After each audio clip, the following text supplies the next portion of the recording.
Okay, so an official good morning to everyone, and thank you so much for joining us this morning. We are so pleased to have Catherine and Nyasha with us from Nyasha from Feenix and Catherine from BackaBuddy. We are really looking forward to hearing what they will share with us. This session we planned because we have had a number of inquiries from clients and previous webinar participants about crowdfunding, and I was also part of a conversation on the SANPO network where everyone, where people were asking about crowdfunding. So we thought we'd have this session, and I was lucky enough to learn about Nyasha and Feenix's work through a webinar I attended. I think it was the Fundraising Resource Alliance, it's called, if I'm not mistaken. And from there, I followed up with Nyasha through LinkedIn to make contact with her. And then she's been so amazing in helping us to get connected to Catherine at BackaBuddy. So we're really pleased that we have you here today. So what we're going to do is that we will start the session. I just want to do a few kind of house rules around the process of how we will do today. I want to start with a brief introduction about who we are and what we do. And then we will go over to Catherine and Nyasha for their presentation. And thereafter, we will have a Q&A. So you can, in the meantime, post your questions in the chat box, but you'll also have an opportunity to ask questions once they have presented. And then also to say that we are recording the session. And so we will try to, we will also make sure that we send you a link to the recording as well, so that you're able to have it as a resource for the future. So I'm going to, Nyasha, I just want to share a brief presentation from us quickly, which will focus just on some introductory information. And then we will swap over to your presentation. Okay, so as I've said, we will do some basic introductions now. Please, if you're part of the call, share in the chat box your name, which organization you're from, and also tell us why you've joined this call. So that will also help Catherine and Nyasha when they are doing their presentation to respond to the things that you are really interested in. And then after the presentation, we will have a Q&A and we will close. We have 2 hours for this webinar, but we will see how time goes. We may, we may end a little earlier, but we have at least 2 hours. So, excuse me. So again, please mute your microphone. Tell us who you are in the chat box. You can also share your questions in the chat box, but we will give you an opportunity after the presentation for questions. And you can also, just to confirm, share your email address with your full name in the chat section as well, so that we can send you the slides at the and the recording after this. So just a little bit about Tara Transform. We're a consultancy that focuses on fundraising and sustainability, governance and leadership, and women's rights and gender. And we primarily work to advance social justice and social change. So we work in the development sector with nonprofit organizations, but our clients are also funders, funder intermediaries, as well as UN agencies. So we have a broad spectrum of clients that we work with. And, we do these different areas of work with them. Our approach is very much about being on 2 levels. So the first is, we work with individual clients in a way that looks to transfer skills to the organization. So even though we are consultants coming in, we take a lot of time to make sure that we work hand in hand with our clients to make sure that they have the the skills and capacity to continue the work when we are not there. So that's a very important way in which we work. And the second part of our work is around impacting the system. So we believe that we operate in a system, and our system and our structures, our society has a lot of challenges. And unless we engage with those challenges, we are not going to be able to have impact on an individual level. So also when we work with our clients, we try to take that approach, but we also participate in a range of networks, organizations, working groups, and so on, in order to be able to have impact on the system and improve the system for our clients, but also for society. So one example of that is that we're part of the working group for the African Center of Philanthropy, and they're currently designing a diploma program in fundraising and philanthropy. And we see this as a really important thing because we think fundraising and philanthropy, and I think Nyasha and I had this conversation briefly, has really been neglected in terms of formal qualifications and education. So they are doing that program, and they also will be running, I think later this year, they'll be running short course programs on funding and philanthropy. And I've also been asked to teach on those programs. So that's part of some of what we do. So just a little bit about myself. I'm the founder, CEO of Tara Transform. I've worked in and out of consulting for a long time, but I've also worked in the nonprofit sector for over 20 years. And I serve on a number of boards in the nonprofit sector. So my experience is a combination of my professional working experience plus my board experience, and through that having a deep understanding of the challenges in the nonprofit sector and also of the stakeholders in the nonprofit sector. Our team that have also joined us today is Vuyawa. I think some of you have communicated with her. Vuyawa is our project consultant, and Tawera is our administrative operations consultant, whom I think many of you have also had contact with. So I've already talked about our focus areas.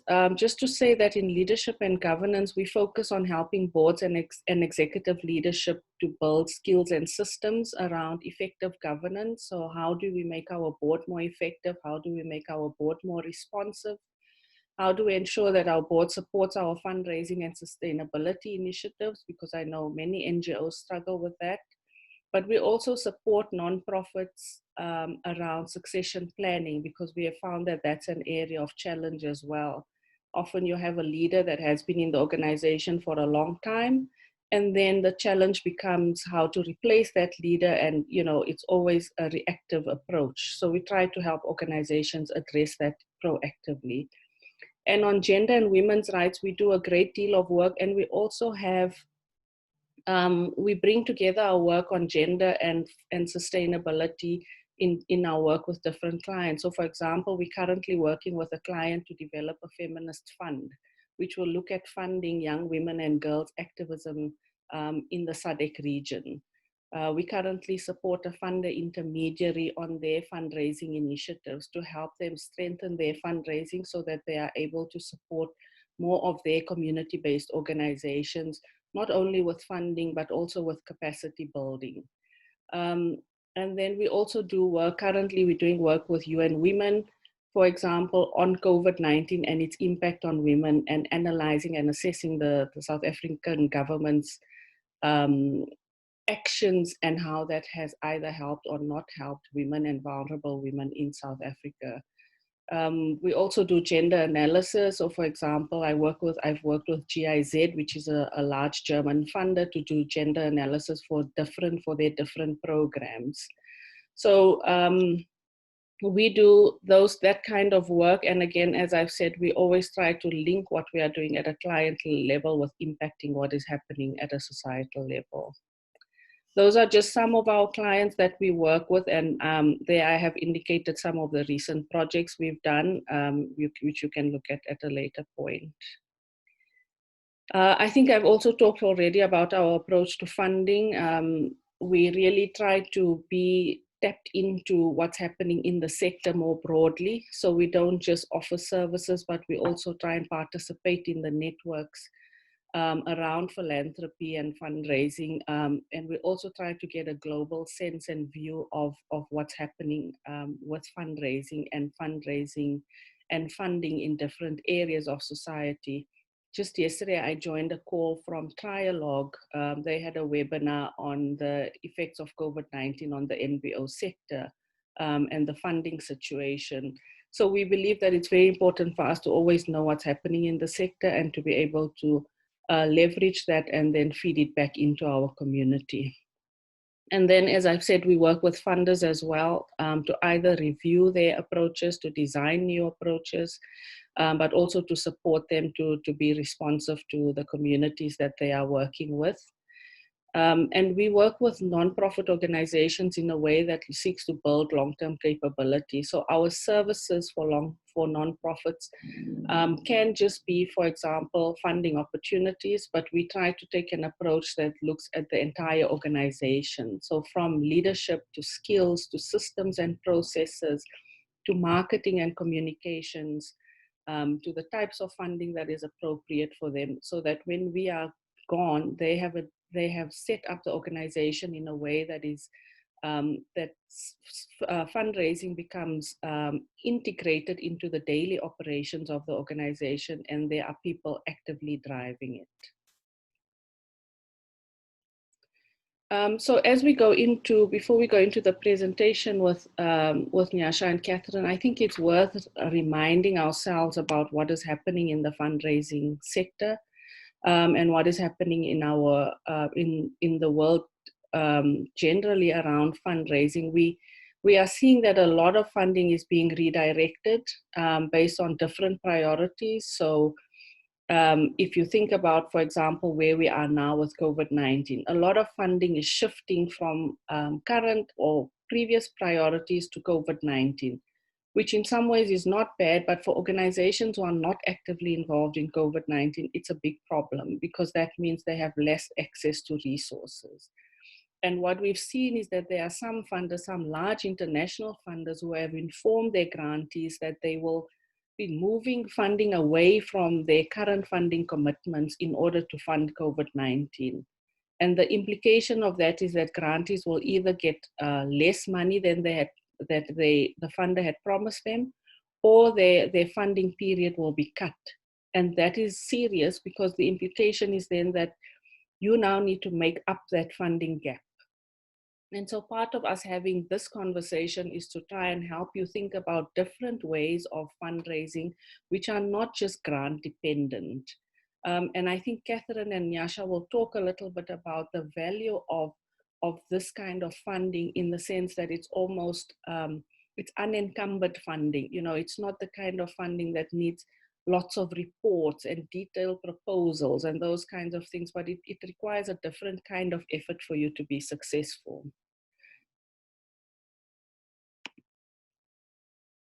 And then just some information around the COVID-19 context. I think by now we know we have over 220,000 NGOs in South Africa. And every day you see someone wanting to register an NGO. That means we have, in a sense, a crowded market, and the challenges of raising funds in such a market is challenging. And it is then, you know, important for NGOs to think about how are they going to open up or diversify their fundraising in order to be able to find funds. We've talked already about some of the COVID issues. We have seen that there's a few, in fact, opportunities for NGOs to raise funding in this time from grant makers. So again, I think Catherine will talk to you about how during this time you could leverage the BackaBuddy platform to be able to raise funds. So some of the local funds that have been available are CAF Southern Africa had an emergency fund. The National Lotteries Commission now has a fund. There's the Solidarity Fund, which is not really very much NGO orientated. There's also Hlanganisa Institute for Development currently has an emergency call running. So there are a couple of funding opportunities for NGO, but really this has created an opportunity for NGOs to seriously think about how they will be resourcing themselves in the future and what their funding opportunities and funding pathways will be. And this series today is really about tapping into that. Just to remind you that we have a large community on Facebook. It's called the Tara Transform Fundraising Mastermind Group. And on that group, we share funding opportunities on a regular basis. We share information about training, but we also share developments in the sector, new opportunities that are coming up, and so on. And our community has primarily a South African membership, but we also have members from a range of countries across the continent, and then some international members as well. And we are really trying to grow our community to be an African community, because I think we all on the continent, most NGOs have the same challenges. So just quickly, this conversation is part of our Get Your Fundraising Basics Done program. This has been, it's almost the end of a 3-month program that focuses on helping NGOs to get their basic fundraising priorities in place, so that you can start from a place of having the basics and being able to, to move forward. We have the areas that are covered by the program were around developing a fundraising plan, the seminar which we did 2 weeks ago, developing a general proposal, developing a 3-year budget, understanding the funding landscape. And within understanding the funding landscape, what we've also been able to do is we have been able to, previously we've brought on Michelle Hubert, who was able to talk to participants about CSI funding and the CSI landscape, and also how to be ready. And so this class is about crowdfunding and how to be able to access crowdfunding. So it's a 3-month program where we have 2 sessions every month, and we really focus on building skills and not just knowledge. And we really want participants to leave each webinar with feeling they have a concrete ability to move forward on the area that we are focusing on. And so for me, that's why we went out to look for the experts around crowdfunding, so that they can really help you think about it on a very practical level. So this is class 4 of 6 classes, and our next class will focus on donor research and finding the right funders for your organization. So again, we will get, we've been able to find an experienced fundraiser who works extensively with donor databases, does donor research, and she will help you through understanding how to do donor research and how to find the right funders for your organization.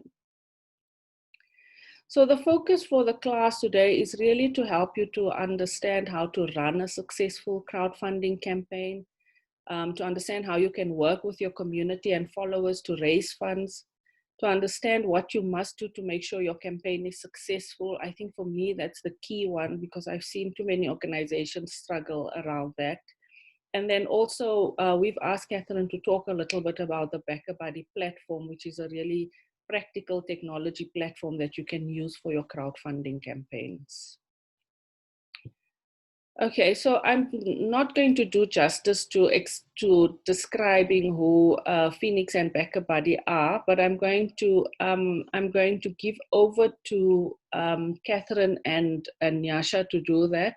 But I think many of you know that BackaBuddy is a South African crowdfunding platform that is designed to help you create online campaigns to raise funds for causes you are passionate about. And I think one of the things about it also is it's not just for organization, it's also largely used by individuals as well. And if you look at BackaBuddy social media, you will see that that is happening a lot at the moment. And then Feenix is a crowdfunding, also online fundraising platform that students can use, and that's tertiary students. Students from university can use to connect with their communities and fundraise towards achieving debt-free education.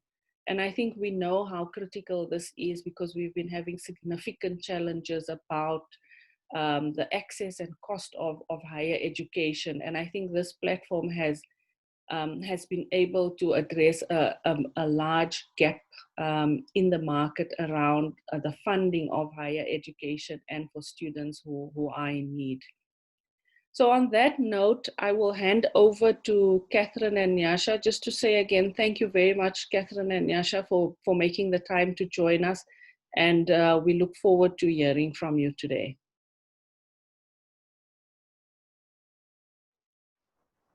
Thank you, Shireen. Let me just stop sharing.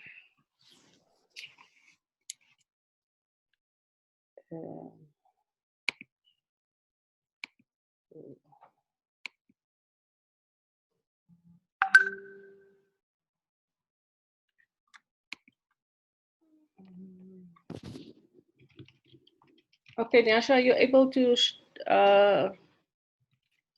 share? Yours is still sharing, so it's not giving me the option to. Okay, I've stopped.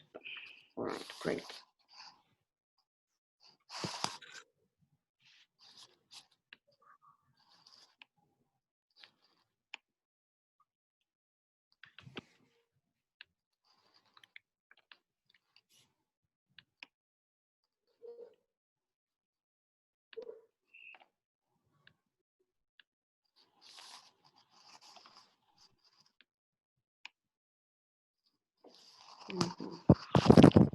Catherine, you want to kick us off? Great. Yes, thanks, Shireen, and thanks everyone for joining. I'm very excited to be here today and to talk about what really motivates and drives me, my absolute love for crowdfunding and fundraising. Perhaps to also give you a little bit of context and also to appreciate the advice that Nyasha and I are sharing. I used to be where you are. So I've been in the NGO space for a while, working in fundraising departments of various nonprofits, looking at ways to diversify income streams, looking at how crowdfunding works. So I know where you are. I know what your questions and your struggles are in relation to crowdfunding. I was fortunate enough to be asked to join the BackaBuddy team 4 years ago and just grow the platform and really, really come to terms with what makes a successful crowdfunding campaign and what doesn't. So I'm excited to share with you the principles and the basic tips and tricks around that. So to start off with, the slide that Nyasha is going to show you now is one of the first known crowdfunding campaigns in America. So I don't know if you guys are aware of it, but the Statue of Liberty was given as a gift to the people of New York, but they couldn't erect the statue. There was no base.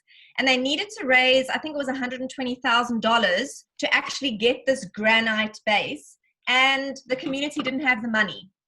So there was a journalist who put an article in the local paper saying, guys, let's come together. Please, can everyone donate small amounts, $1, less than $1. And over 100,000 people came together, donated their small amounts, and they managed to erect the granite base and put the Statue of Liberty on top. So that's just a beautiful practical way to showcase what the principles of crowdfunding are and how collectively you can achieve something great. Nyasha, perhaps you'd like to chat about the African context. Sure. Like Catherine was saying, for me, my passion is individual fundraising, and that's my background. Is when I started in fundraising, I started from an individual fundraising base, and corporates, I find them very fickle, so individuals are more sturdy. So I love the fact that Shireen called out and asked us to come and speak about crowdfunding.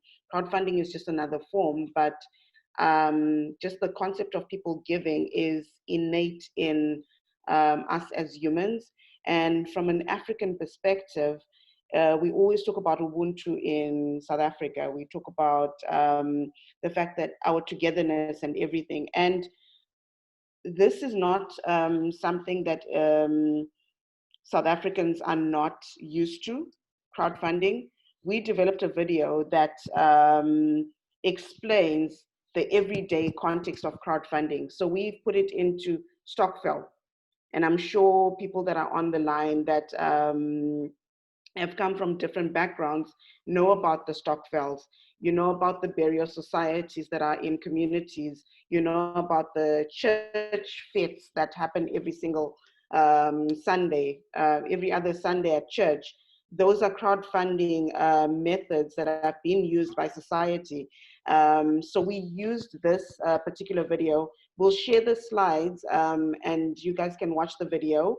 It's one of a South African comedian called Siv Ngesi, who helped us to prepare this video, and it's lighthearted, and it talks about crowdfunding and bringing crowdfunding to the people. And it's just a way for us to actually introduce crowdfunding and putting it online to everyday South Africans, to people within the community. And individuals are drawn to it, and it's like a light bulb moment when they see that a Stockville is actually crowdfunding. So it's been really effective. It's been really nice to show this video to people, and just seeing their faces and that light bulb moment when it comes up. So always think about that when you think about crowdfunding and how you can relate it to everyday South African life. So guys, there's different types of crowdfunding. So BackaBuddy and Feenix are donation-based crowdfunding platforms, but you get various other types of crowdfunding platforms as well. You get rewards-based crowdfunding, which means someone makes a donation and they get something in exchange. You get equity-based crowdfunding, which is you make a donation and you get equity in a company. So there's various different types, but we have experience in terms of donation. So that is somebody gives you something and they do not expect anything tangible in return. And when you talk about donation crowdfunding, there are specific areas where they work well. It works well when there is a specific, well-articulated need. So I'm not talking about general asks. We need X amount to stay alive. We need X amount, and it's similar in proposal writing as well. The same principle applies to crowdfunding. The more specific you can be in a donation crowdfunding campaign, the more successful. Do you need assistance in a disaster? Is it for particular educational training? Is there a medical procedure that needs to be done? Are you in need of a laptop? Do you need a new vehicle? Do you need to pay 1 month's worth of staff salary or 6 months worth of salary for this particular staff member? So very important to remember when you're starting to think about crowdfunding, what exactly are you going to choose to crowdfund for, and to try and niche that down to something that's very tangible. Sorry, Nyasha, I'm just going to keep quiet and then hopefully you'll push the button to the next slide. I think there was one before this, Nyasha. So guys, we have a lot of different nonprofits that come to BackaBuddy, and normally when they come to us, they are desperate. They need a crowdfunding campaign up immediately, because if they don't raise this money, their organization is finished. Or they desperately need a cash injection, or they once heard about this magic crowdfunding campaign that raised all this money, and all they're going to have to do is set up a page, and magic donors are going to find their page and are going to donate large sums of money. That is what people assume crowdfunding is. That is when they come to the platform and ask for assistance. And I'm here to tell you that that is the worst time to try crowdfunding. If this is where your state of mind is at the moment, I'm going to challenge you to rethink about crowdfunding as the solution to that particular problem. However, if we move on to the next slide, if your organization is wanting to grow your individual giving database, you are wanting to get more continuous donors, you're looking at new ways to engage your supporters and people that are interested in you, you do have a specific need that you would like funded, you need a vehicle, you need something tangible, but it's not going to be the beginning and end of your organization if that particular need is not met. If that is the reason why you would like to start exploring crowdfunding, I'm here to tell you those are the right reasons.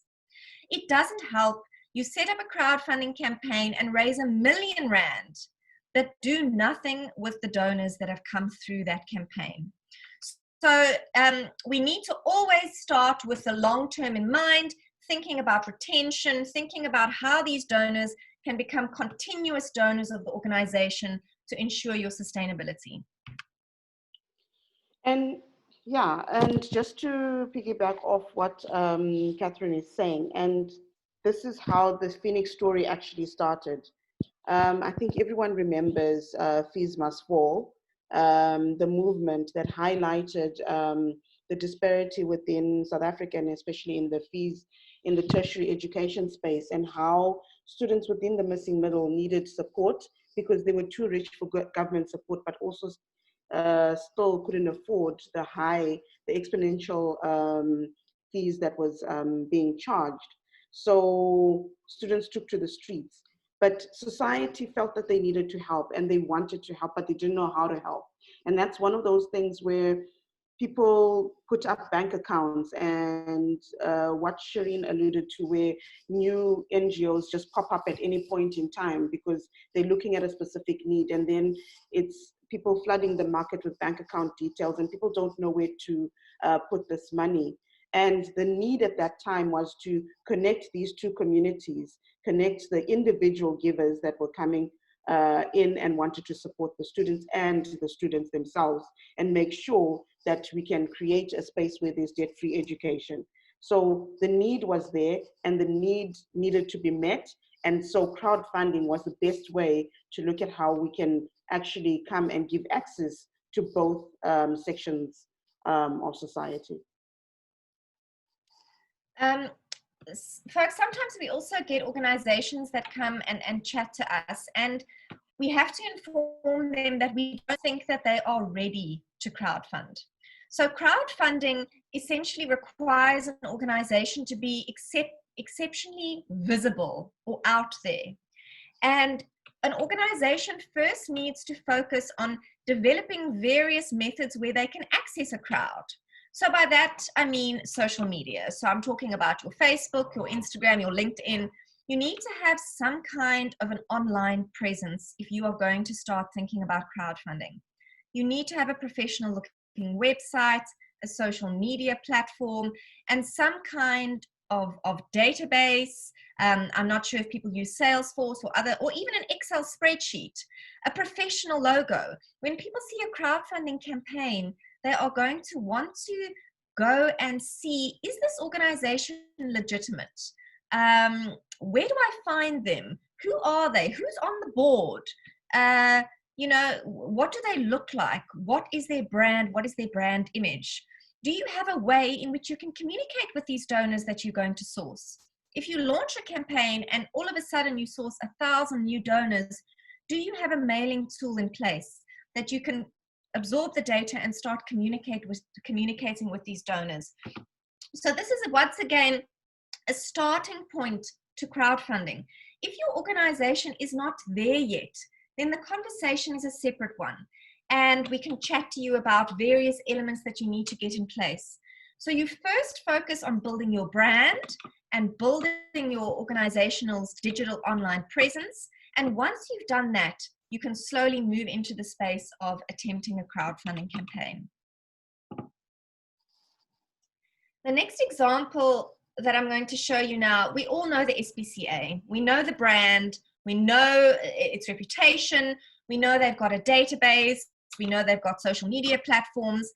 When they ran a crowdfunding campaign with us, they were ready. They had all those tools in place. They had a very specific need. They needed a vehicle. They needed 90,000 Rand. The campaign was put together. The campaign was marketed. And as we'll see on the next slide, the campaign was funded.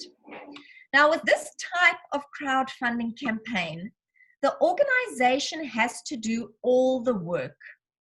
So the fundraising team at SPCA have to put the video up, put the picture up, draft the content, do the ask, write the press release, send out all the asks to all the various people. You've got to work that campaign and drive that campaign. That is your responsibility. This type of crowdfunding does work. I've seen it work often, but it doesn't work as well as the second type of crowdfunding, which I'm going to talk to after Nyasha presents on this specific need as well. So when it comes to need and in identifying the needs, one of the things that we did as Feenix is we went on a 6-month research after Fees Must Fall. We went to look at what specifically do students really need, and they needed their fees, but what do they have as well? And I'm sure for those of us on the platform today that have children who are either teenagers or preteens or young adults, you are aware of the fact that these young adults are always on their devices, they're always on social media. So that is one thing that they already had. They were present, they were on social media. So they just needed a tool. They needed a platform where they could actually tell their stories. So Feenix presented that platform where they could tell their stories. And on that platform, they could share their information. So the social media then comes in. Then Feenix had to develop the mailing tools, the MailChimps and everything that come in the back end so that we can capture the donors and actually communicate with the donors as well. So what we started off with was that media presence. Did they have the social media presence? These beneficiaries that we wanted to be upfront, and we found that they did have that. And having that ensured that they would be able to put their stories out to their communities so that they can get a better chance of them getting funding. Guys, the second method of crowdfunding is by far the most effective that we see on BackaBuddy day in and day out when I talk about non-profit fundraising. And that is what we internally refer to as champion crowdfunding. And the principle here is asking someone else to fundraise on your behalf so that you don't have to tap the same networks over and over again, the same database, the same funders, you keep asking them.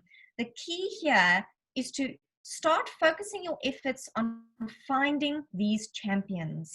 Because once you've found those champions, they will do the work for you.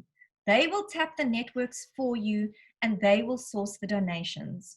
So we're going to chat a little bit more around this champion element of crowdfunding and how to go about it. It's certainly not easy. Nothing in the fundraising world is easy, but champion crowdfunding is a lot more successful than having the organization try to fundraise for themselves via a crowdfunding platform. So a couple of examples here of champions that have crowdfunded on BackaBuddy. We've had children, young children like Tyler. In this example, she did the kiddies cycle tour and she raised money to help a particular orphanage while a children transition out of state care through Mamalani. We had those two little girls, Mia and Zara, who participated in the Muddy Princess. And then we had my colleague Zane, who actually shaved his head to raise money for a cancer cause he felt passionate about. Not everyone is sporty.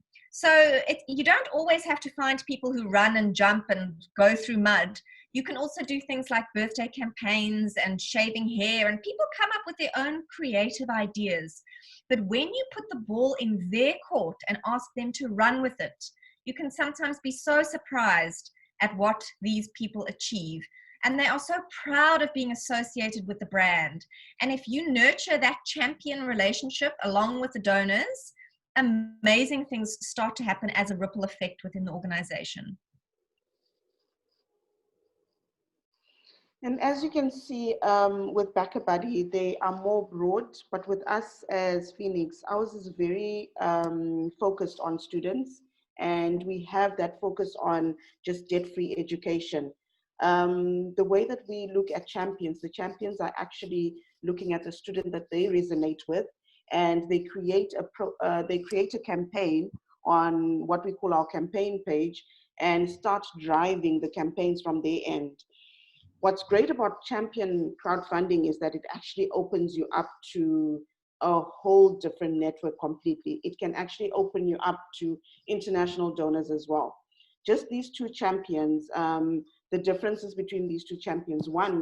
The one, Claire, is Scottish, and this was for her 2-year-old's birthday, and she decided to fundraise for students that were on the platform for her 2-year-old's birthday, and decided that during this lockdown phase, instead of, there will be no party, and instead of giving her 2-year-old any presents, she asked people to come and fund students on the Feenix platform.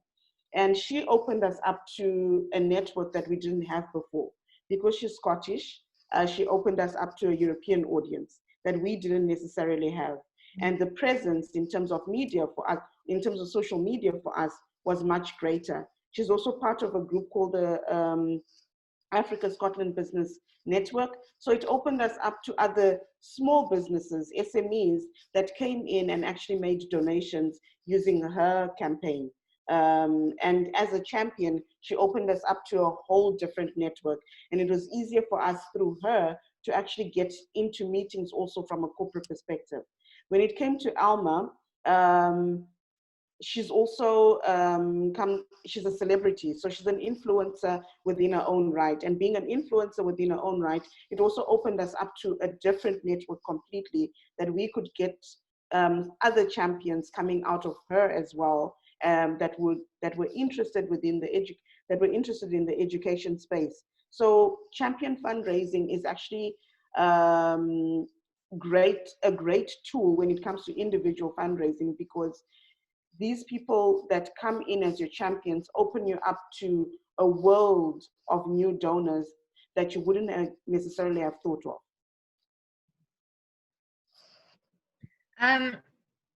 Yeah, Nyasha, and what I love about Feenix as well is, as Nyasha mentioned, those champions can choose which students resonate with them.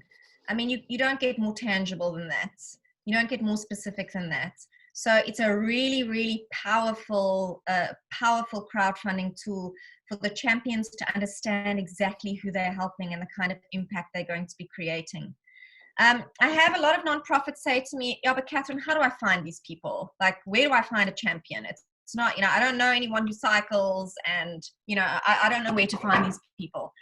And my answer to that is, sometimes it's just a mindset change. So you've just got to know that you are looking for them, so that when you see one, you can ask someone. You've got to ask. You'll be surprised. If you don't ask, no one's going to magically come and say to you they want to do something for you. Maybe you will be very fortunate. But you need to start, working your database, your social media communities, people you meet with, chat to them. What are their interests? And never mind interests. Everyone has a birthday every single year. No one wants presents anymore. They want to dedicate their lives towards something great. So try and come up with a strategy around how you want to ask your followers and your current donors and supporters, and say to them, guys, we've got a birthday crowdfunding campaign we'd like to launch this year. Who would like to dedicate their birthday to raising funds for us towards this specific need that we have within our organization? So I'm just going to encourage you to ask, and people will come forward. And the chances are you have them, right? All of us that are sitting here have got boards. Our trustees, our board members are our biggest champions. And it's time to also put them to work as well, and ask them to be the first champion of the organization. Ask your CEO to be the first champion of the organization when it comes to crowdfunding. So you've got them on your database, find out what their needs are. You've got them within your organization, and find out what their particular hobbies are. And that's the starting point. Start within your organization, start within your board, start within your office. Guys, I made a big mistake with my first crowdfunding campaign that I launched when I was working for a nonprofit. I was so proud of myself for having sourced 20 riders to ride in the cycle tour, and I gave them all BackaBuddy pages, and the money was not flowing. And I thought that that was where the job ended. I thought, well, you know, it's hard enough to find these people. I've now found them and I've put them up, and now they're not doing anything. Like, I don't get it. I explained to them what the commitment was. They all agreed, and they are not doing anything, and now I'm very angry with them. And I learned over the years that my responsibility as the fundraiser of the organization was to give these champions some useful tools. We know what fundraising is all about. We understand how to ask. We know how to articulate how amazing our organization is. But these champions don't know. So our job is going to be to empower them with knowledge. Explain to them the impact, give them success stories, give them templates of how they can write emailers and ask, help them to know more about your organization so that they can fundraise effectively. So that is what your job is. Motivate, encourage. When donations come in, give them a ring. Well done, guys. This is awesome. You can't just source them and then leave them to their own devices. Champions require some champions don't mind just being left to their own devices, but certainly others do require a little bit of a helping hand when it comes to crowdfunding and asking their networks. From a Feenix perspective, what we've done is obviously we're asking our students to tap into their networks, and being the fundraisers ourselves and being the people that actually have the knowledge to fundraise, we decided to work on a guide called the First 100 Guide. And the premise of the First 100 Guide is actually to say, how do you get your first 100 Rand? How do you get somebody to make that first donation of 100 Rand to you? And what we've done is we've given them practical tips on how to fundraise. We have gone as far as actually looking at posts and how they can ask within their posts, their social media posts. We've given them videos and what type of video content works. And from time to time, it's a working document that we want it to be as agile as possible. And of course, the COVID-19 situation has also brought on its own challenges. So we knew that we also had to work out something that we can put into that First 100 Guide that dealt with the lockdown situation. And we've given them tools that help them at each and every moment for them to actually ask. When they're about to get to graduation, we've given them tips on how to ask so that they can graduate debt-free. We've given them video content that they can use. So it's very important for you to also think from a fundraising perspective, what kind of tools can you give? How can you equip your champions for them to raise funds? Because at the end of the day, ultimately, they're getting you the database that you need for you to continue with your retention. Nyasha, I'd like to just also carry on that topic there. I'm not going to dive too deeply into marketing because I almost feel like that's a whole separate session that we could have to discuss. But there are one or two small little tips when it comes to marketing your crowdfunding campaign that people are not aware of.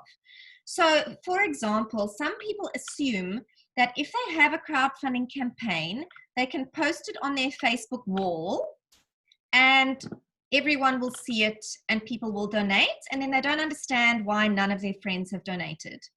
Facebook has a very interesting algorithm. If you are posting on your wall, I'm telling you for free, not even 5% of your friends are seeing that post, first of all. And the post is not direct enough. The first people who contribute to your campaign are going to be people who know you. There is a very small probability that someone who doesn't know you is going to be the first one to donate.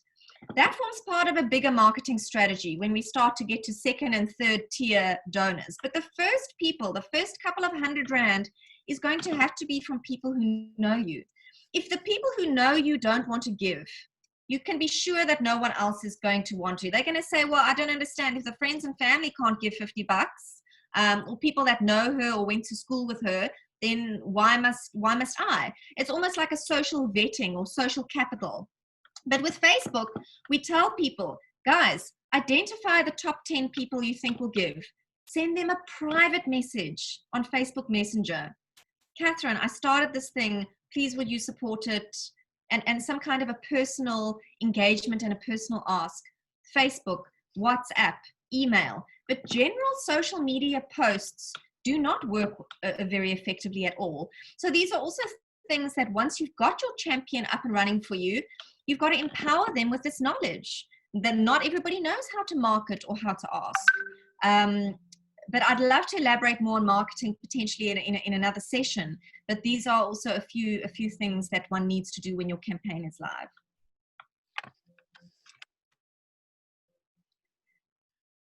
Guys, as I mentioned in the beginning of the presentation, and I feel so passionately about this, I've seen so many organizations raise money on our platform and they just leave it there. They get the money, but they leave the real value, which is the donors, the email addresses, the names of these people that have just given you money. I really feel like it's a waste of time and effort if you're going to run a whole campaign and not nurture these donors. Nyasha, would you like to share a bit more about how we can nurture and engage our donors? Catherine, you're so right. Like, as I said before, I love individual fundraising, and individual fundraising, it's unrestricted funding in many organizations, and you can create lifetime value with your individual donors. And the cost of acquiring a donor is higher than retaining one. So it's important to start a campaign with a retention plan in mind. The things that Catherine had spoken about at the top when she was saying, which are like the cash injection for a salary and things like that. If you're fundraising for that, then you don't have a retention plan in mind because you just want a quick win. And those ones usually don't work. If you want to run a successful individual giving campaign, a crowdfunding campaign, anything that you want to do within individual fundraising, you need to start with a retention plan. You need to have retention in mind. You need to know that you're going to keep these donors for a very long time. Attrition does happen along the way. However, your fans and those that have bought into your particular organization will always stay with you. And the first part of it is to create a donor journey. Take your donors on a journey of getting to know your organization. One of the things that happens within a crowdfunding space is that you put your cause on BackaBuddy. There's so many other causes that are on BackaBuddy. There's so many places that somebody can actually be viewed on BackaBuddy. But it's your obligation to then take that information that you've got, that information about the donor, and take them on a journey. Start communicating with them. Record that information in a database. There's a slide that Catherine showed, which was, are you ready for crowdfunding? And one of the things that was there was database. There's some databases that are out there that are easy to use and that are just open source databases and they are free to use. Use a database to record the information. And within the journey, start with welcoming your donors. Start with thanking your donors. It doesn't cost you anything for you to actually thank your donors at each and every point, whether they give you once or 10 times, thank them each time. Welcome them into the organization. Take them on a journey about the organization because they will become your champions. Talk to them at each and every touch point that you can have with them. If it's their birthday, get that kind of information. When it's time for the Section 18A receipt, that's an opportunity to talk to them. This is a whole other segment as well. When if we get a chance to talk about marketing, we can go through the steps of how you can create a donor journey for your individual donors. But it's very important for you to take them on a journey. It's very important for you to bring them along the journey of the organization, because thanking them and taking them on that journey only brings them one step closer to that impact. And once you do that, you've personalized the communication. They feel a part of something. They feel a part of the bigger picture, and they become your champions. they want to be recognized also. There's some donors that will come to you and say, I want to be anonymous, but at the end of the day, once you thank them, that's recognition enough. There's some donors that want you to give them recognition gifts, and recognition gifts don't have to be expensive, because in some instances, one of the things that NGOs get wrong sometimes is that they go and buy these big gifts and spend a lot of money on recognition gifts. Sometimes what a donor just needs is a birthday card from the organization. First of all, that shows that you know them, you understand them, and you care for them, and they're part of your organization. And that's very important for them to know. And then report back for transparency. So at each and every point that you've had your audit as an organization, report back to your donors and say, we've had a clean audit and this is what has come out of the audit. We have annual reports that we do every year. The individual donors also deserve to see those annual reports. Even if it's a snippet of the annual report, this is very important for them. It keeps them loyal to the organization. It keeps them engaged with the organization as well. And then again, ask again. They want to be asked. And that's the journey. Repeat, continue to repeat the same thing. Guys, in my sort of closing comments, I haven't spoken much about content and video and how your campaign must look. And I'm just very, very briefly going to share with you 3 key principles that I was very, very fortunate enough to learn when I attended a course at Harvard University last year. And the key principles that we were taught around what makes a successful fundraising campaign are 3 very specific elements. It refers to the story of me, the story of now, and the story of us. Now, when I talk about the story of me, I'm not talking about the story of your organization. I'm talking about the story of Catherine or the story of Nyasha. Why are you here? Why are you moved to work for this organization? And they challenged us to really, really think about the story of us and the story of me. The story of now is, what is the situation currently now with your organization? And the story of us is, why should I care? Why should someone else care? How are we going to bring them into this picture? And of course, as I make this very valid point, my 3-year-old walks through the door to come and join the presentation. My sweetheart, mommy's in a presentation. Time to go out. Okay. Sorry about that, guys. But why this is so important is this case study that I'm showing you at the moment, which is the story of Henley from the Kingfisher volunteer campsite. Henley broke all the rules. He didn't have a brand. He didn't have a website. He didn't have a Facebook page. He had nothing. But Henley had the story of me, the story of now, and the story of us perfectly. And he spoke with such passion and commitment about his project. He spoke about the fact that he was from Malawi. He grew up there. He didn't have the opportunity to go to school. He spoke about the story of now, that the kids are learning on the floor. And he spoke about the story of us.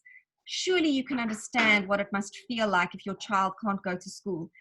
And just having those 3 principles with none of the other branding things in place, Henley continues to raise money with BackaBuddy. He's already on almost 200,000 Rand, just with those 3 key principles that he brings to his campaign that he runs with us. So guys, I'd like to challenge you all to think about what the story of you is, and what has led you to this industry, and what keeps you here. So yes, thanks. Nyasha?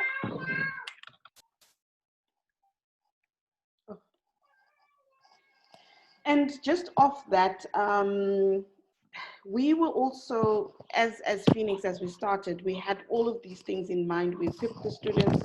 We did all of this work to make sure that the students got funding and made sure that they went into their networks and everything. But there were just some things that just weren't landing. And we wanted to find out what why wasn't it landing? And as Catherine was saying, the story of me, the story of us, we decided to look at one particular student, because what we found out was that there was a perception that students that were out there were using the money that they got to go clubbing. They were ungrateful. They weren't going to play a role within society if they got debt-free education. They felt entitled. They burnt buildings.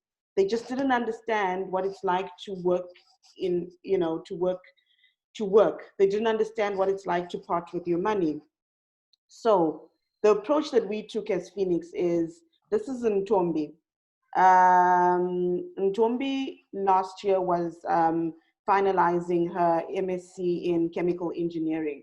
But the story of Ntombi is amazing in the sense that she took the long route for her to get to actually get to her master's in chemical engineering. She had to do a BSc first because she couldn't get into chemical engineering straight.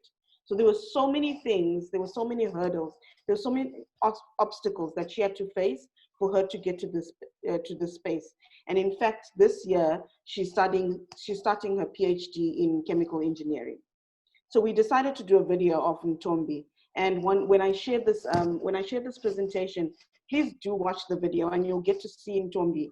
And this video showed what students go through. It humanized the students that were on the platform. It humanized Ntombi.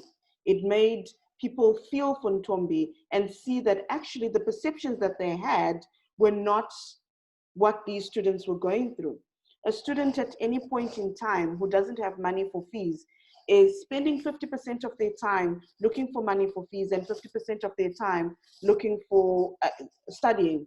So that meant that they would remain C students, they would remain in this space where they were in despair. But we wanted to humanize that, to show that there's a future for South Africa, there's hope for South Africa. And the beauty of it is that we encourage our students to pay it forward after they've graduated.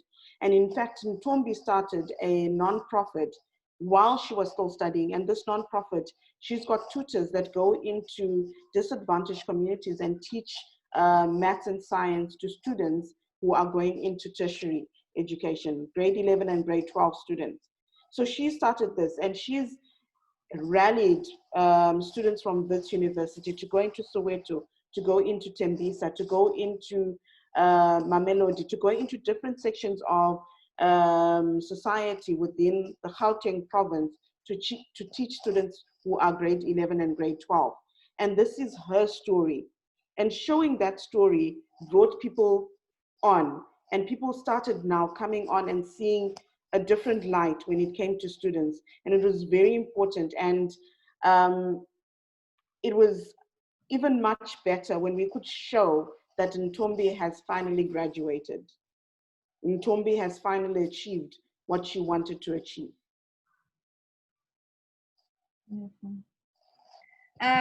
Guys, also, many people ask me, why can't we just share our banking details? Why do we have to go through a crowdfunding platform? And I'd also like to relay another quick story I shared with Nyasha this morning. We had a campaign that went live yesterday for a little boy with a cleft palate who needs surgery and the parents don't have medical aid. And he needed 35,000 rand, and he got 6 donors, and 35,000 was raised. But the beautiful thing was the last donor donated in excess of 20,000 rand. Now, if that family had opted to just share bank account details, how would everyone know exactly what the target was, exactly how much other people were giving, how much was left, how much still needed to be raised? There's a whole element around transparency that is very, very powerful for donors. They can see their names, they can see the amount raised, they can see how much the family is still short. And that is the beautiful element of why a crowdfunding campaign oftentimes works a lot better than just straightforward bank details. Make a donation, did they get it, didn't they get it? whatever happened, how much did they raise? I don't know. So that is why crowdfunding can work really well for very specific types of campaigns, is the beauty around transparency. Yeah, guys, that's it from Nyasha and I hope we've given you some nice tidbits. I know it's a lot of information to take in, and certainly I feel, and as I'm sure Nyasha does, there's so much more to share. There is so much information to share with you guys in terms of what makes a successful campaign. But it's like other forms of fundraising. It's practicing, trying your first one, seeing how it goes, and you get better as the campaigns get more and more and more. We just like to encourage you to start, to reach out. At BackaBuddy, we've got a specific charity department with my colleague Justine, who heads the department. So if you are keen on crowdfunding with us, you can register with us. If you want some hand holding as well, please, there is no shame. Send us an email, ask for a personal Zoom session or a little workshop with your team. You know, we've got the human resources available at BackaBuddy to do those things. So please reach out to us, and we will see how we can assist you start the crowdfunding journey. Yes, thank you so much for giving us the opportunity to speak. It's been amazing. There is so much. And Shireen, thank you for giving us the platform, because fundraising is my first love. And I love sharing information about fundraising. And I think the more we talk to each other as fundraisers, the better the society becomes. Oh, thanks so much. I think this was amazing. And it was also so educational for me as well. And Nyasha, I think that there's so few of us who are passionate about fundraising. So for me, conversations like these really help strengthen the community of fundraisers, and help people to see the opportunities in fundraising, that it's not just about writing a proposal and expecting a grant and so on, but that there's so many other ways in which to fundraise, and to help your organization and your community and so on. So thank you very much. I found it really interesting, and I think I'm one of those people who must say that a few years ago I also had my crowdfunding thing didn't work so well, because I also thought it's about, you know, you just put up a page and then there it goes. So I've learned a lot since then, and that's why I felt like this conversation would be so critical for many more to understand, you know, the intricacies of crowdfunding, and how, you know, you can go about doing it. And the one new thing that I've learned is about champion crowdfunding. So I've known about, you know, people kind of raising funds for their causes and so on, but I didn't realize it, you know, it's a kind of a specific category of crowdfunding, and I think that's really great. So I want to start off the questioning by asking both of you, in terms of the champion crowdfunding, you know, what kind of characteristics would you want from someone who should be your champion crowdfunder? And once we discuss that, then I will get on to the other questions. We have a few questions in the chat section as well, and I'll ask people also to share their questions. That's a good question that you asked there, Shireen, because some people, I have a couple of friends who would absolutely hate to do a crowdfunding campaign. Not their thing at all. Please don't ask me. I don't do social media. The people who tend to do well tend to be the competitive types. So they tend to be, that is why events like Cycle Tour and Two Oceans and all of those and Comrades do well, is because those individuals are sort of more competitive. And they tend to thrive on the whole, look how much I'm raising, look how much I'm raising. They're quite social people. They have a lot of friends. They're quite vocal, so they like talking on social media. They definitely not shy. Those are the type of people that we see sort of succeed. But that is also very much a generalization, because the key is here, what I said about Henley, it is the passion. Because if I feel exceptionally passionate about raising money for a particular student's laptop, like that is, I can see that this is exceptionally needed, I'm not shy to ask, because I'm not asking for me. I'm asking for someone else. And that's a key differentiator as well. If I had to say to everybody, you know, Nyasha is an amazing fundraiser, you would be so impressed by me saying that. But if Nyasha stood up and said, oh, I'm a great fundraiser, it's not going to come across in the same light. And that's the same with crowdfunding. The champion is standing up and they're not speaking about themselves. They're speaking about someone else. They're speaking about another cause. They're speaking about another individual. So if they have that passion, we also see those types of campaigns, because the people are not shy, because they're not asking for themselves. They're asking for someone else, and it's a lot easier to do so. Yes, and I agree with you, Catherine. It starts from the passion. And there are also some people that are introverts, right? But their networks actually know that when they put out something, it means that they are serious, and it means that they want to do something about it. So they get their networks to actually rally behind them. There's that one person that you know that if they say something, everyone is going to follow. They don't say anything in a meeting, but if they say something just the one time, everyone else will follow. And those ones are, I find them to be a lot more successful in getting the bigger donations than the ones that are very vocal and everything. The ones that are very vocal, they're very good at rallying the small donations and the numbers coming, the whole crowd concept coming together. They get the whole crowd concept coming together nicely. But it's always a combination of different types of people, and it all stems from passion. It all stems from what is it that they want to achieve within the space, and that passion comes out usually when they speak, when they put out their information and everything. Thank you. I thought that would be important, you know, for colleagues to understand. I want to, there are a couple of questions on the chat box, but I want to give people a voice. So David, you had a question around raising money for your refugee concert. Please, do you want to ask the question and just give a little context? I think that would help.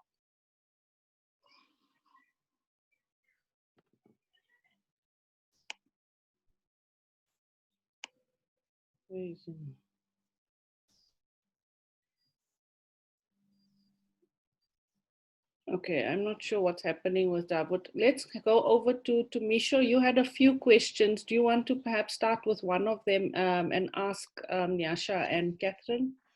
Irene, I'm back here. Oh, okay. If it's still not too late. Okay, sorry, my sure. connection is not stable. Okay, no problem. First of all, thank you very much. It was very informative and useful. It is our first, we're starting this journey newly. We are going to start our first crowd funding. It is going to be for a concert for refugees. We did it last year. It was an actual event, but this year, due to COVID-19, we are going to do it online. So our concern is, from your perspective, what do you think the South Africans' approach to this campaign? Because there is xenophobia in South Africa, and we want to help refugees because they are the most vulnerable ones right now, because even government is not helping them. They are not getting enough help. All government aids are for the South Africans. So what do you think the approach will be? Will we get successful, or how should we shape the fundraising? Thank you very much. Thank you. Thanks, David. Nyasha, do you want to go on Nyasha, or should? Sure. I can start and then you can. I think being a member of the migrant group, one of the things that I've actually seen within South Africa is that there's sensationalization of news, which goes out a lot, but I have found that the South African audience is more giving than anything else, and people have this tendency to also take away the clutter, because people are living in communities. So, and in those communities that they're living in, there's so much diversity within those communities. When you humanize a campaign, I find that that campaign actually does well. It's your neighbor. Because I am from Zimbabwe, my neighbor is South African. But I love my neighbor as much as my neighbor loves me. So it's one of those things where if you humanize it and you say that it's your neighbor, it's your son's best friend, it's your daughter's best friend, it's your colleague at work. When you humanize it, I find that that campaign actually works well. On our platform, we actually take on refugee and asylum seeker students because there's nothing within the bursary space. They can't get any funding within the bursary space because bursaries are usually for South African students. But we've actually found that South Africans come in and make contributions to those refugee and asylum seeker students on our platform. So it's something that could work. Find a champion, like what we spoke about, the champions. Find a champion within the society and humanize the campaign. Nyasha, that's great. I really like that advice. Yeah. The story element, the humanizing that element, a champion, somebody who is also a refugee that feels passionately about this cause, that's willing to push it for you on your behalf. With this type of campaign as well, I wonder if you've had a look at Quicket. So Quicket is a ticketing system, online ticketing system, but they've also brought in kind of similar to a crowdfunding element, which might work well for an online concert concept, because you would buy your tickets to attend and that would sort of be a donation. So perhaps you could also just have a look at that as potentially being a bit of a better match for that type of campaign than BackaBuddy. BackaBuddy could also work, but yeah, maybe... thank you, Catherine. We have checked Quicket. We are going with it. Oh, great. They have the donation session. Nice. They get like some percentage of the donations. We are going to talk to them if they can help more. Great. So I would also go, yeah, I think you made the right call there to go with Quicket, and then try and humanize as much as you can. So don't talk about refugees in general. Find a face to the campaign. Find a story that can humanize, as Nyasha mentioned. And I think there is a lot of compassion for refugees in South Africa. So it is a campaign that I believe could work. You would just need to be quite conscious of molding the content and getting that story across in terms of why is this needed? Why do we need to help the refugees? What's the reality? And what? Yes. Thank you very much, Nyasha. And Nyasha, thank you. Sorry, if you send me an email after, maybe next week, I can link you up with somebody that could potentially be your face for the campaign. And he's been amazing with a lot of things. He grew up in South Africa, but he's a Congolese young man who's been amazing in terms of just bringing people together. And his story is also fantastic as well. It's phenomenal. So maybe I can put you in touch with him, and then you can see if that could be a possibility. And he's always willing to do something. Thank you very much, Nyasha. I will certainly do that. And thank you, Catherine. It's really helpful. Thanks for that. I think that was very useful in terms of the practical application of what we've been discussing. I wanted to, before I go to Tumisha, I just wanted to piggyback on that a little, Nyasha and Catherine, and ask you if you can just talk a little bit to this idea of being specific with your campaign, right? So it's, as you say, Catherine, it's not just refugees, but it's somebody's story, somebody's life. And you need to kind of hone in your story to be quite specific in terms of wanting to raise funding. And the other part I also want you to reflect on is showing impact. So what are you going to do with the money? What difference will the money make? Because I think sometimes that is also not clear, and then people think, but what are they going to do with the money I'm going to give, but I have no idea what's going to happen. So could the two of you please shed some light on that?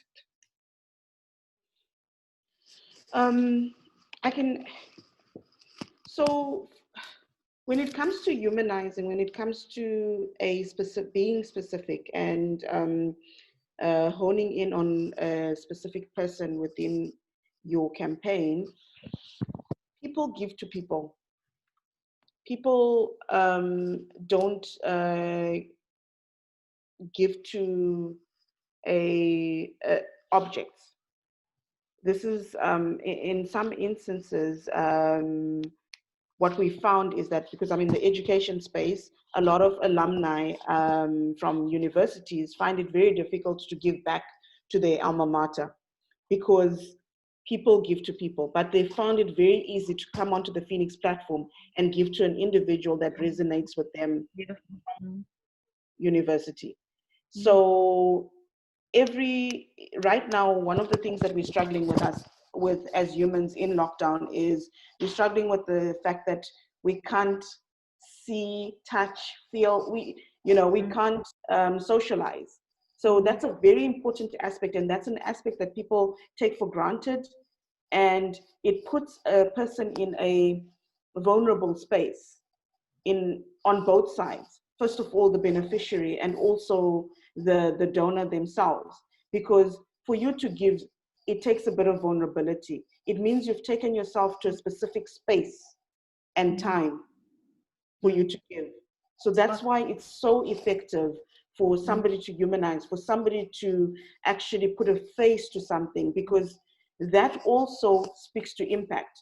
Because after the fact, you want to see that person succeed.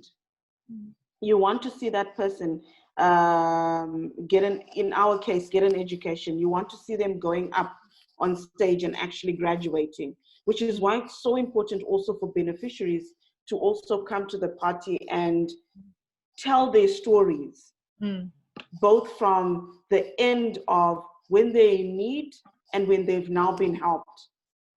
So we play the part as nonprofits of telling that story, of bringing those groups together. And we need to create that relationship with the beneficiary as well. As much as the relationship with the donor is so important for you to get that story for you to create that impact after they've been helped. How has this helped them? How has this changed their lives? And then that speaks to impact, and that's reported back.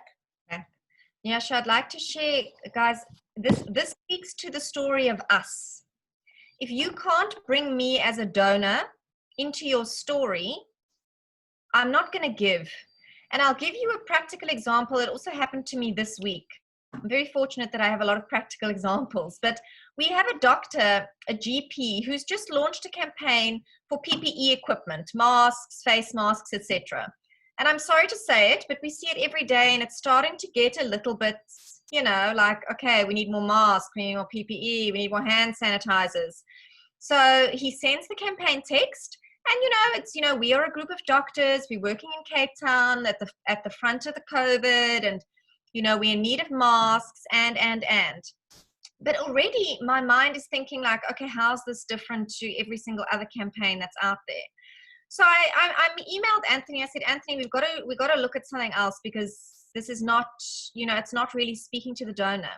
And he wrote back, he said, Catherine, I'm so sorry I haven't replied to your email, but a colleague and I have been called into an emergency outbreak at an old age home in Cape Town CBD.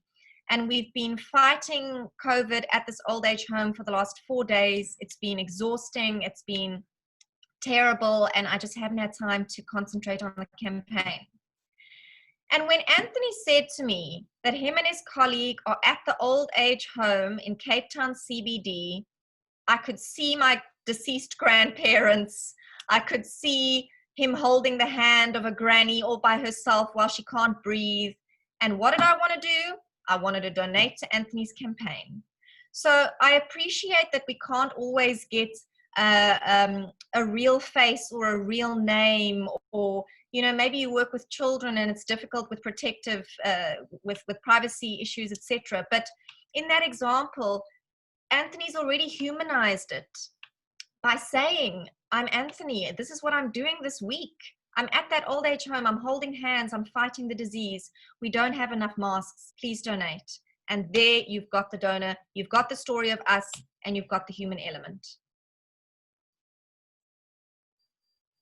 Thanks so much. I think, yeah, that's amazing. I really just wanted to give people a sense of, you know, the depth of the story you need to tell. Because I think a lot of organizations get stuck in, we want to help our organization. And every organization, as you say, there's 220,000 organizations and many more individuals who want help.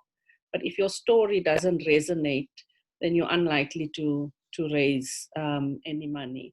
So let me give over to Misho. Please ask some of your questions that you had.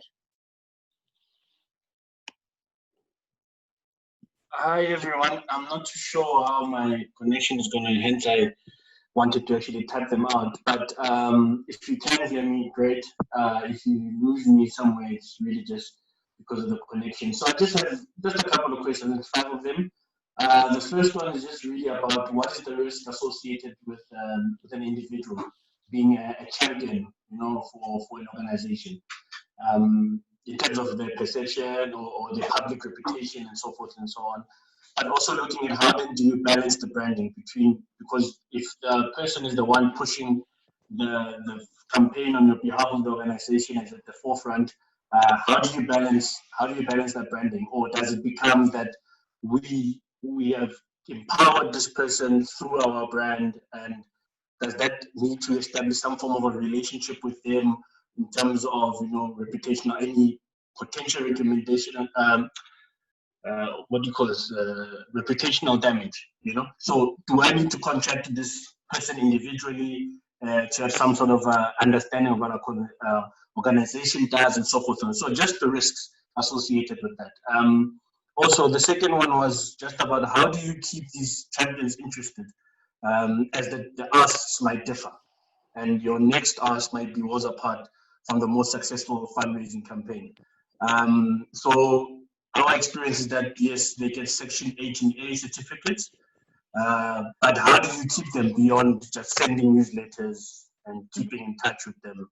If you have any ideas on that, because we've had ambassadors, we've had champions, but we've lost them because we lose them to other campaigns that join to them. We can't keep running the same campaign over and over. So I'm just going to quickly run through all of them, and then you can just choose, because they're also in the chat box as well. So the third one was really about crowdfunding fatigue, to say, do you guys experience that? And what are the asks that have continuously repeated themselves over time? You know, how often can you run a fundraising campaign in a year? You know, as an organization, you know, does it become that, oh, every time we go on this platform, we'll find something about the trust, and asking for this, asking for that, and so forth and so on. Question number 4 is really about philanthropists. You know, philanthropists give according to their life experiences and what speaks to them most. So I just want to understand about crowdfunders. You know, is it the hype? Is it the popularity of campaigns that really get them to start giving? Or is that these are everyday givers, they're actually there? And if they are there, then how much research do we have about these individuals who will come on platforms and give purely based, you know, as an everyday giver? Or is it just really, like you said, I have a friend, I ask my friend to, or we have someone that we know, that person then taps into their network, and that network becomes the first people to put money into it, but then obviously through word of mouth and through activations, other people jump on board. Is it really about the strength of that campaign that really gets people hyped up to say, oh, have you seen this campaign? Let's give it this, let's give it that. And yeah, just if there's any research. And if you can maybe touch on a little more examples of failures, you know, like what are some of the campaigns that have really failed, and what some of the reasons why they've failed, either to take off or they've taken off and then somewhere just completely come to a ground before they reach the target, or those that could have reached the target, but the people then had bad experiences beyond that in terms of we gave money, but people just disappeared. How do you as a platform engage those people who have, you know, failed to keep their funders in check? That's basically it. Sorry for these long messages, but maybe just like I said. Are you sure that's all? Are you sure that's all you want to ask? That's all. You sure? Okay. we could be talking here for the next hour. You've got some very good questions. I hope I remember them, but I've jotted down some, and maybe we could just take it one at a time. The first question you had was around brand reputation and danger associated with champions. So very well-established organizations like the Red Cross Children's Hospital Trust, they've got very specific documentation for their champions. So you say you want to be a champion, they welcome you. They say, Catherine, geez, this is amazing. Welcome so much. Here is a one-pager about who we are, what we do, and what our brand is. Okay? So then you have that, and you have it all with you. And they also articulate to them in terms of using their brand or saying certain things. You can do whatever you want in that particular document that you share with them. I found in my experience that not many organizations find it necessary to do that. And it's very rare that somebody will, I mean, it can happen, but it's very rare that they will, you know, say something completely off the mark or completely, you know, create some sort of negative publicity around the campaign. There is always a danger of having, you know, Oscar Pistorius being your champion, and then all of a sudden something happens with him. But I think people are also, you know, savvy enough to understand the differentiator, and that Oscar isn't necessarily a part of your organization and founded.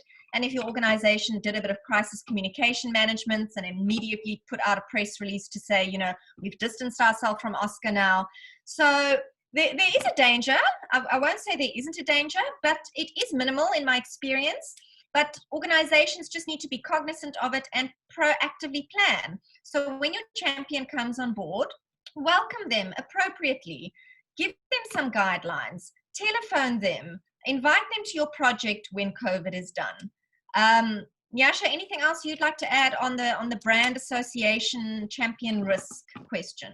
I think there are two types, right? Where one champion, you are actually soliciting yourself, and I think that's who you've referred to as ambassador there.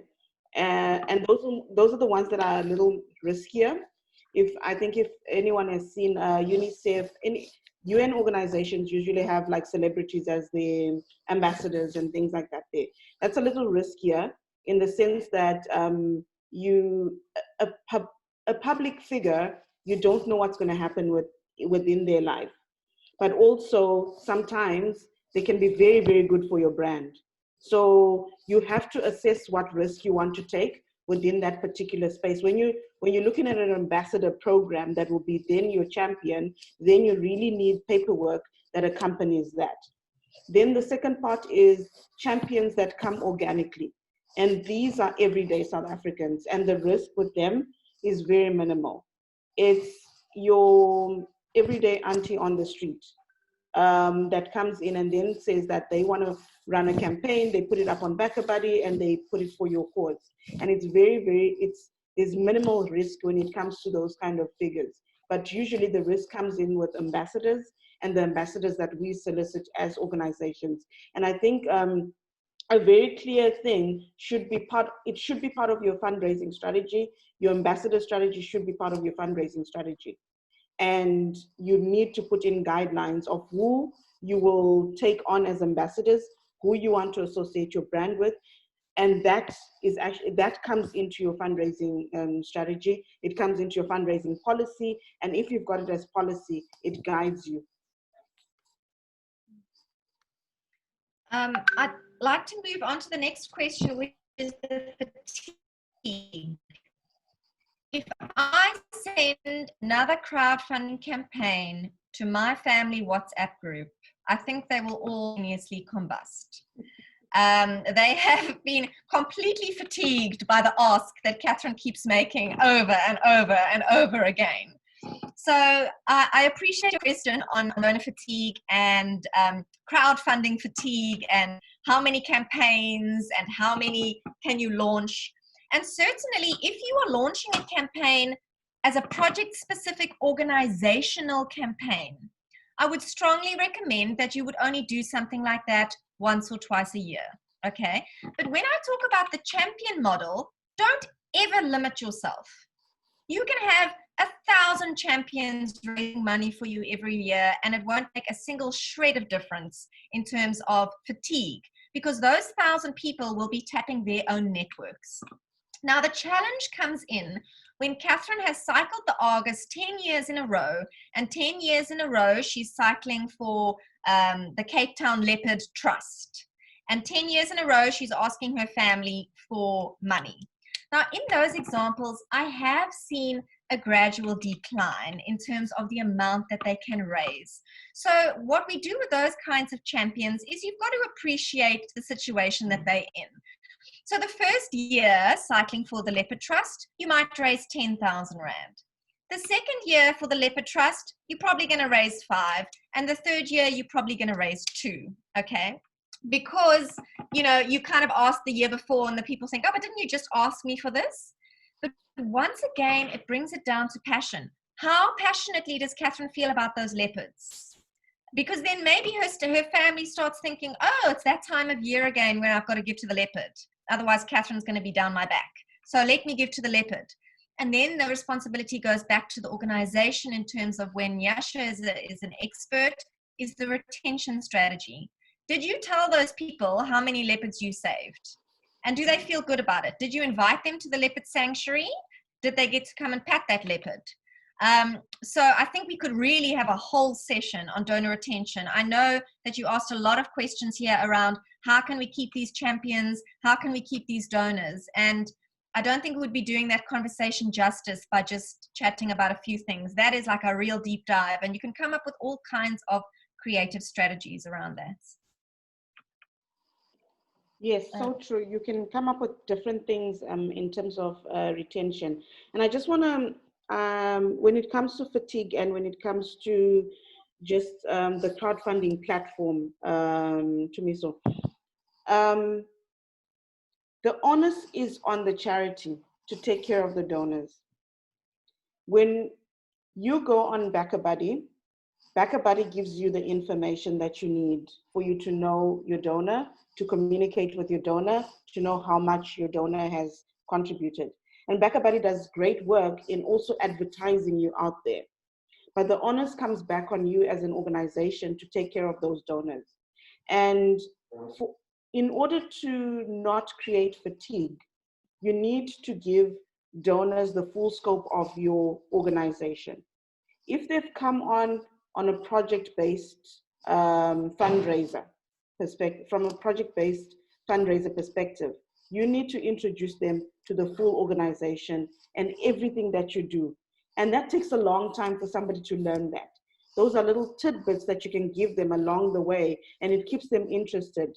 You might find that along that way, they might find 2 or 3 other things that they're interested in, and therefore will come up as a champion for the next thing and the thing that comes after that. If you take them along the journey on what your full scope does, so if it's a daycare center, for instance, it's not only education that takes place there. There's feeding that also takes place there. There's playtime that also takes place there. People always think that it's just children going there and we're giving to the children.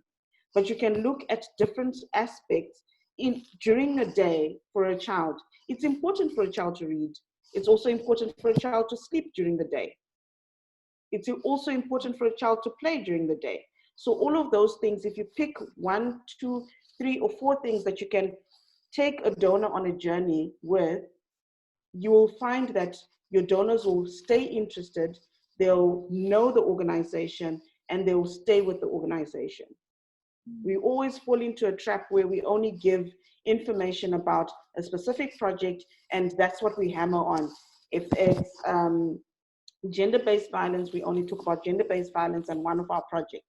But what about the other things? Because the person needs to reintegrate into society after they've come back from a home.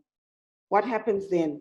And if you're doing something in that particular space, you need to tell your donors. And then the last question here, you were talking about research and crowdfunding. There's a lot of research and reading and all kinds of things that you can do online. But as I mentioned, and you asked also who these donors are, and you rightly said, as we spoke about earlier, that it will be always 99.9% of the time your first circle of connections. Your family, your cousins, the people you went to school with, your church, your community. Most of the time, those are the first people to donate. If your story is emotive enough, you will find it will organically go into the second circle of donors. So that's when you start bringing in press releases and you start getting story out. It is very rare. We had a very big campaign. I'm sure you all heard about it. Nkosi, the petrol attendant who loaned 100 Rand to Monet, crowdfunding campaign, R500,000 overnight. That's an anomaly. That doesn't happen every day. That was an exceptionally emotive story of somebody who showed compassion towards someone else, and a large amount of money was raised with all kinds of consequences attached to that in terms of safety of the individual. And you also asked about failed campaigns. Goodness me, there are a lot of failed campaigns because of the lack of understanding of what we've discussed today. People get very upset. They come as sort of like, why is my campaign not getting any money? I don't understand. And they're very angry with the platform, and they're very angry with BackaBuddy. And why aren't we doing more for their campaign? We are a platform. We facilitate the donations. We have various donation portals available, a support team. We pay the money across.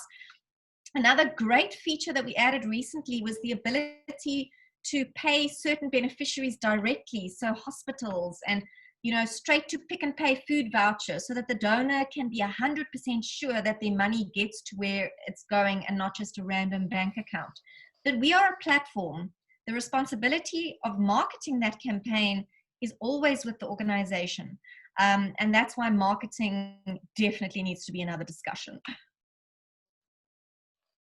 I hope we answered some of that. I know we didn't go too deep, but you did have a lot of questions. Samisa. Jamisha, you okay there? Yes, thank you. Okay.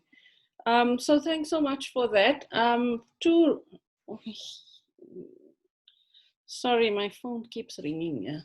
I just wanted to, before we close off, ask you one question about donor retention, but linked to this idea of keeping your donors and your community informed and connected, right? Because I think there's also the thing about, sorry about that. There's also the thing about you get the money and then you forget about the donor until the next time you want to raise the money.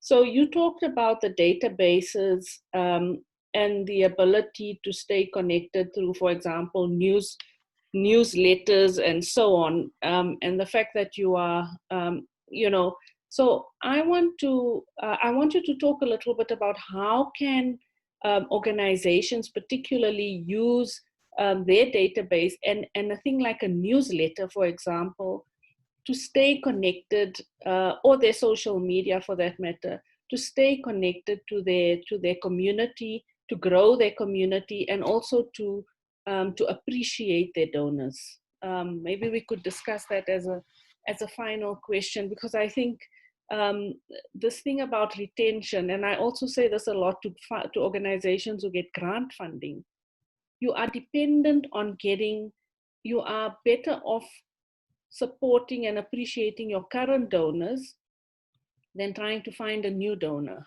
It's going to take you much longer. It's going to be much harder to get a new donor. So work, hard on making sure that you are retaining your current donors, whether those are individuals or grant makers or whatever the case may be. So please, I'd like your views on that. On that, I also have a story from this week. Catherine she has a story from this week. Just the beauty of retention is in this week, we are in COVID-19 situation. It's a health crisis. It's everyone is nervous about what's going to happen later. But this week I found myself in a space where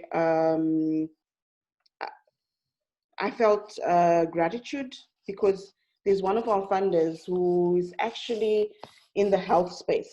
This is a corporate funder. They're actually in the health space. That's where they operate. But they decided to give money to Feenix, who's in education.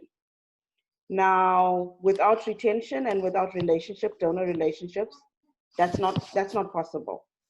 Because right now, everybody who's thinking about giving, and this was CSI money, it could have actually gone to the Solidarity Fund, it could have gone anywhere else. That is people that are working in the crisis right now, but they chose to also give to Feenix. So whether they split that money to go to the health space, but Feenix was also top of mind in that particular space. So relationships and retention are so important. And I always want to start from a point of creating a journey, Shireen.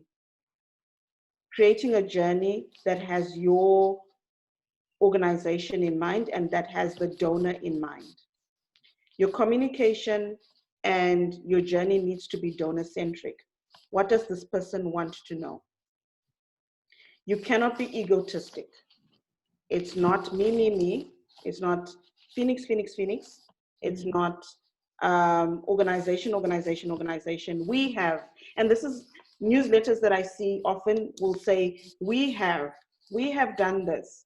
We have managed to raise this much. We have, that's the talk that usually comes out. And that, for individual donors, is not something that they want to hear. They want to know how they are a part of the solution. So when you create a journey, starting from a point of they've made a donation, if it's crowdfunding, if it's any individual funding, my background is all types of individual funding with face-to-face, direct, I've done direct mail, done crowdfunding, everything. But it all starts from a donor journey. And each channel has a donor journey that is unique to that channel. So someone that is coming from champion fundraising, for instance, from a crowdfunding perspective, your champion becomes the face that you work with in terms of you actually welcoming the donor to your particular organization. So when you've identified that you've got a champion, connect with that champion, because now they've actually become a leg of your fundraising team. So they become a fundraiser. Equip them with enough information for them to communicate with the donor so that the donor understands the organization and make them part of the donor journey. If it's you that's establishing the individual fundraising program yourself, then you're the champion, right? So connect with the donor from the organization's perspective and from the donor's perspective, and put the donor first and make them part of the organization. That's very important. So the donor journey needs to start from that, thanking and welcoming them and telling them the tidbits that happen every single time that happen within the organization that they form a part of, and engage with them. There's so many tools that you can also use to engage with them. There's one technique that I learned over the years where if you're deciding on a project, even if you've made the decision to do a project, communicate with your high net worth individuals and say to them, we're thinking of this, what do you think? What do you think? What do you think we should do? How do you think we should run this, this particular project? Get information from them. After that, go back to them and say, oh, how much would you, oh, how much for what you've given? So these are the steps that we've decided to take from there. And now, how much would you invest in this? They will tell you the answer. And then go back and ask them and say, oh, about that investment, now we're about to launch the campaign. Would you be able to assist us? First of all, they feel that they actually were part of the strategy. They were consulted. They were consulted within that strategy. And so they take ownership of that project actually. And they will be the first people, when that project is launched, they'll be the first people that put it out on social media and actually say that we started this project. I was part of it. Yeah. Nyasha, you are spot on, hey? And it's so difficult to write not from your organization's perspective and to get into that mind of the donor. It's almost nice to have a donor friend that you can say, you know, like you said, go to your high net worth and say, I'm wanting to send something to the donor base. Please, can you help me? What do you think about this? What would you add? It's a real mind shift. It's so easy to fall into that trap. That was good advice. Okay, thank you very much. Yes, I think that was good advice. And I think one of the things that I've got from this is that there are a couple of follow-up sessions we need to think about. So the one is around marketing, and I'm sure you know how challenging marketing is for NGOs. You know, we're in a very different world now, and if you're not visible as an NGO, even when you're going to do crowdfunding and so on, it becomes a challenge. So I see that the NGOs we had a class on CSI funding with Michelle Hubert, and she in fact gave practical steps for how NGOs need to look at their marketing and communication, their marketing collateral, their social media, their website, etc., in order to have some form of visibility, because that also helps your reputation and it helps you to look legitimate. You know, if somebody can find information about you and have some sense of what your organization has been doing. So I think Shireen, there are such amazing free tools out there. There's an app called Canva. Yes, which is a we design use it all app. the time. I mean, you know, you email Canva with your NPO certificates and you get the full license for free. Oh, so there's wow, no I didn't know excuse. that. Yes, Shireen, I got 15 free licenses to full Canva because I just emailed them with the NPO details. So there's no excuse anymore to say, I don't have a database, I don't have a designer, I don't have 10,000 Rand for a logo. There are wonderful resources that people just need to be informed of, that people can use. Okay, that's great. So I didn't know, we use Canva all the time. And sometimes, you know, I do it for my own Instagram, but then, you know, we partner with a brand specialist who helps us from time to time. But I think that's so useful. We'll even share that with our NPO community. So thanks so much for that. And then the other one obviously is around donor retention. You know, this really paying attention to when you start, Nyasha, as you say, the donor journey, and then how retention features in that. Because I think the other challenge with NGOs is because they struggle and they're always busy with beneficiaries and so on, the fundraising piece becomes a bit reactive. You know, okay, I'll do it when I have the time, or I'll act on it. But if you have a strategy that's planned and you're clear about your journey and so on, you know what steps need to be taken at which point, and you know who needs to do what at which point. So it becomes more of a proactive kind of initiative. But I think we'll think about how we can hold a session to talk more about donor retention, you know, in a way where we can give some practical steps for people to follow. And the final one is, well, it's also linked to the donor journey. So I think for me, the challenge I want NGOs to, the thing I want them to stop doing is to stop being reactive. It's to think purposefully about resourcing and sustainability, you know, and some of these conversations are really about helping NPOs to start thinking forward rather than, you know, as and when things happen. The reason, for example, we did the fundraising planning session is again because we say you can actually design a fundraising plan for yourself for a year, you know, and if you follow that plan, the likelihood of you getting funding is more than you just deciding, okay, there's a call and we're going to respond to a call for proposals. It's the reason why so many NGOs are unsustainable. So for me, this has been a really meaningful conversation with some really useful and practical ideas. We will be doing an evaluation as well, and we'll share that with you, but it's been enlightening for me, and I'm sure for many of the participants here. I know we have a couple of people who have a new organization, a new foundation. They're kind of trying to figure out, okay, where do we go to from here with our fundraising? And I think this has been really useful in giving them some sense of what crowdfunding is about, where do you start, what's important and the important need about follow-up. So Catherine and Nyasha, thank you so much for making the time to be with us today.